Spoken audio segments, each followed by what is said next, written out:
साथियों नमस्कार, आप देख रहे हैं Sushil Kumar Upadhyay YouTube channel. Sushil Kumar Upadhyay YouTube channel लगातार पूरे देश से साक्षरता और संविदा कर्मचारियों के संदर्भ में जो भी लेटेस्ट अपडेट आती है सर्वप्रथम आप तक पहुंचाने का काम करता है। साथियों, जैसा कि लाइव स्क्रीन पर देख रहे हैं, पूरे देश में विभिन्न प्रांतों में साक्षरता कर्मी अपने समायोजन और बकाया मानदेय को लेकर संघर्ष कर रहे हैं।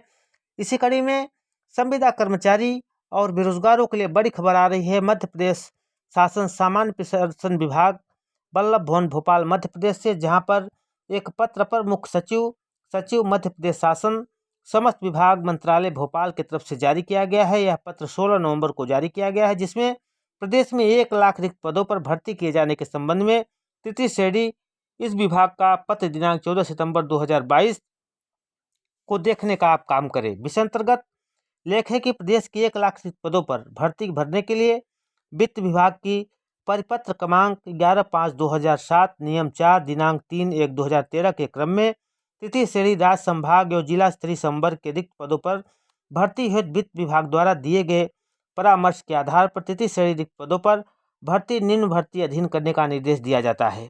ऐसे संवर्ग जिनमें रिक्त पदों की संख्या 1 से 50 तक की पद पूर्ति एक ही बार में की जाए। ऐसे संवर्ग जिनमें रिक्त पदों की संख्या 51 से 500 है, उन पदों के 2 चरणों में निम्न सिद्धांत के आधार पर की जाए। सीधी भर्ती रिक्त पद 100, सीधी भर्ती कुल पद 100 हैं तो गुणे 100, यदि 50 से कम है तो एक बार में भर्ती, यदि 50% से अधिक है तो प्रथम वर्ष 2022-23 में 50%, द्वितीय वर्ष में 2023-24 में 50% के आधार पर भर्ती की जाए।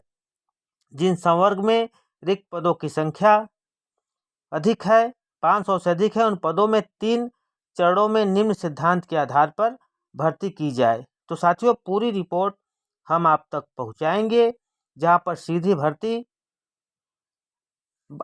सीधी भर्ती के कुल पद गुणे 100 या 33% से कम है तो एक बार में, यदि 33% से अधिक और 66% से कम है तो 2 बार में। प्रथम वर्ष 2022-23 में 50%, द्वितीय वर्ष 23-24 में शेष 50%, या 66% से अधिक है तो प्रथम वर्ष 2022-23 में 33.33%, द्वितीय वर्ष में भी 33.33% और तृतीय वर्ष में भी अर्थात 2024-25 के लिए भी 33.34% मानकर भर्ती किया जाए।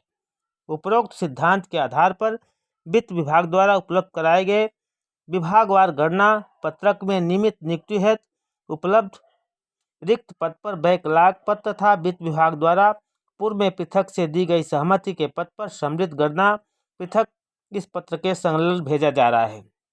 राज्य शासन द्वारा आयिक कैडर घोषित किए गए संवर्गों में किसी प्रकार की कोई भी भर्ती नहीं की जाए। राज्य सरकार द्वारा नियत आरक्षण नीति अनुपालन भर्ती के समय निवास सुनिश्चित किया जाए। अनुबंधित वाहन हेतु वाहन चालकों के पद पर सीधी भर्ती आवश्यक नहीं है। जिन विभागों के पास स्वयं के वाहन है, वाहन चालक के पद में आउटसोर्स के माध्यम से भरने पर विचार कर सकते हैं।